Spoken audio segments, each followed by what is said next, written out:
Itu sampai penuh ya kalau nggak salah gambarnya itu, fotonya itu sampai penuh sekali, sehingga dia mau tidur di mana, istilahnya nggak nyaman. Ya, nanti apakah tadi dia ceritain dia ada pikiran kayak gitu, sayang untuk dibuang, tapi kan itu sampah loh. Kira-kira apa sih sebenarnya yang membuat dirinya itu cemas? Ini kan kaitannya macam-macam tuh, ada yang kaitan dengan trauma masa lalu, ada yang kaitan dengan masalah interpersonal, ada yang kaitannya dengan masalah eksistensial. Hati-hati malah kalau yang udah kita ajak ngomong, kita jelasin tentang distress itu dan disability, lalu dia malah baik-baik aja, fine-fine aja malah. Halo Sobat Kompas.com, balik lagi sama aku Michella. Nah, di part sebelumnya kita udah tanya-tanya nih sama dokter spesialis kesehatan jiwa Dr. Darmawan Ardi soal apa itu hoarding disorder hingga gejalanya. Nah, kali ini Dr. Darmawan akan menjawab nih, apakah hoarding disorder bisa disembuhkan?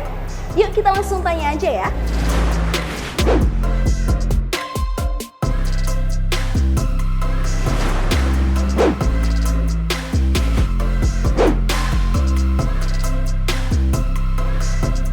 Biasanya nomor satu itu karena itu keluar dari dia punya pikiran ya, dari dia punya automatic thoughts itu ya, yang obsessive thoughts itu.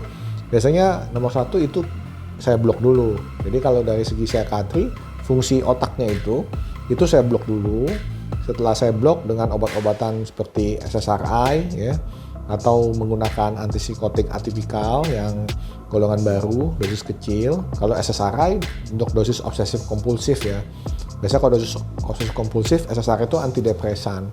Jadi kalau untuk dosis obsesif kompulsif kita pakai dosisnya mulainya startnya di atas, kita biasa berikan untuk pasien-pasien depresi. Ini obat semuanya nggak ada hubungannya dengan obat-obat penenang ya. Ini orang seringkali bilang kalau psikiater ngasih obat penenang ya, kita bukan bandar narkoba suka ngasih obat penenang bikin pasien ketergantungan ya. Kita ini mau ngobatin pasien, banyak yang bisa kita tolong, kita bantu ya, dan tidak ketergantungan obat. Kita nggak mau bikin pasien ketergantungan obat. Memang ada pasien yang membutuhkan obat itu jangka panjang. Itu pun akan kita atur dengan dosis paling kecil yang efektif menjaga fungsi otaknya, fungsi mental, yaitu dari organ otak. Obatnya kita kasih, kemudian kita berikan terapi perilaku. Misalnya saya berikan teknik paradoxical intention, yaitu intensi kebalikan, supaya dia bisa mentertawakan dirinya sendiri. Kemudian dia ngajak jokes dengan perilakunya. Jadi misalnya tergantung konteks ya, tergantung konteks. Misalnya ada momen tertentu ketika dia latihan, dia sengaja kumpulin sampah itu dalam waktu yang sesingkat-singkatnya, sebanyak-banyaknya, lalu mesti dilepit rapi seperti lepit baju. Misalnya sambil ngetawain dirinya, alah perilaku kayak gini aja kok saya mesti lakukan sampai kayak gini gitu. Habis itu gue buang, udah rapi kan semua, oke rapi semua dibuang, gitu. Tapi itu baru biasanya baru lebih efektif kalau fungsi hardware-nya udah beres. Jadi terapi perilaku, psikoterapi itu softwarenya kita ulang, kita program ulang supaya dia punya habit baru untuk mengatasi ketegangannya itu. Nah, kalau yang gejalanya ringan, mungkin bisa tanpa obat. Jadi dia kita ajak untuk melakukan tadi paradoxical intention, dia latih itu, lalu kemudian pikirannya kan nggak terlalu kuat tuh, nggak terlalu intens ya. Nah, lalu dia bisa mengatasi itu. Setelah itu, setelah terkait dengan perilaku itu, ada baiknya kalau pasiennya itu masih mau mengenali dirinya. Ya, sebetulnya kenapa sih? Apa sih trigger saya sehingga kalau ada tekanan seperti ini, saya malah berperilaku hoarding. Nah, gitu.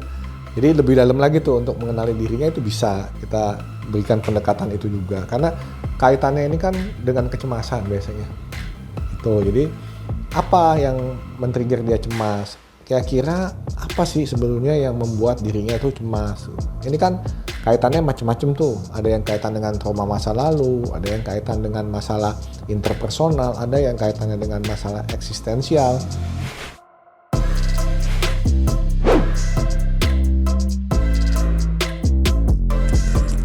Ya, jadi kalau misalkan yang tadi saya ada ceritakan bahwa kalau misalkan dia gejalanya belum parah, mungkin bisa langsung masuk ke dalam terapi perilaku, ke dalam psikoterapi. Tapi biasa kalau udah sampai ke psikiater, memang udah gejalanya udah gejala sedang ke berat, sehingga biasanya sudah kita berikan pengobatan dulu.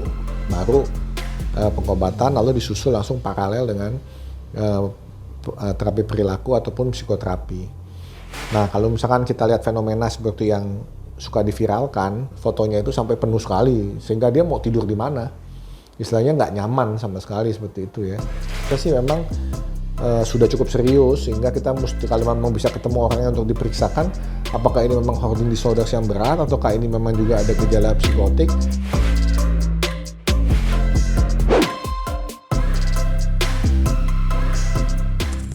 Pertama dia mesti disadari dulu bahwa perilakunya itu tidak sesuai ya kan dengan kondisi, situasi. Lalu coba lihat dia ada nggak rasa distress. Kalau disability udah pasti kan kayak gitu kan ada disfungsinya kan. Dia ada distress nggak? Kalau dia nggak ada distressnya, dia merasa itu baik-baik saja, hati-hati. Itu bukan berarti sesuatu yang baik tuh. Itu bukan hoarding tuh. Kalau hoarding dia tahu bahwa sebenarnya dia nggak boleh lakukan itu. Cuman entah kenapa dia nggak bisa lawan itu dan dia ada dorongan untuk melakukan itu gitu. Tapi kalau dia merasa baik-baik saja, itu arahnya ke psikotik tuh, karena dia merasa bahwa dia nggak merasa itu masalah, dia terganggu daya nilai realitanya gitu. Jadi hati-hati malah kalau yang udah kita ajak ngomong, kita jelasin tentang distress itu dan disability, lalu dia malah baik-baik aja, fine-fine aja, malah kayak nggak punya. Selain nggak punya daya nilai realita tuh kayak nggak punya nggak punya dorongan gitu, nggak punya drive untuk lebih baik gitu. Kalau dia bisa sadar bahwa enggak, apa sih yang bikin kamu seperti ini? Ya, nanti apakah tadi dia ceritain dia ada pikiran kayak gitu, sayang untuk dibuang, tapi kan itu sampah loh. Beda sama tadi yang bekas packing apa segala macam ya. Sekarang banyak sekali ya karena apa-apa online sehingga dikumpulin tuh semua. Saya lihat itu banyak kayak gitu ya. Nah jadi setelah kita ajak ngomong begitu kan kelihatan tuh arahnya. Lalu baru kita tawarkan, kamu kalau nggak bisa beresin ini, misalkan kasih model bukunya apa tuh, Marie Kondo atau apa tuh ya tentang yang simple itu. Nah, misalkan ada dorongan nggak bisa, apakah nggak sebaiknya kamu ke profesional nih gitu.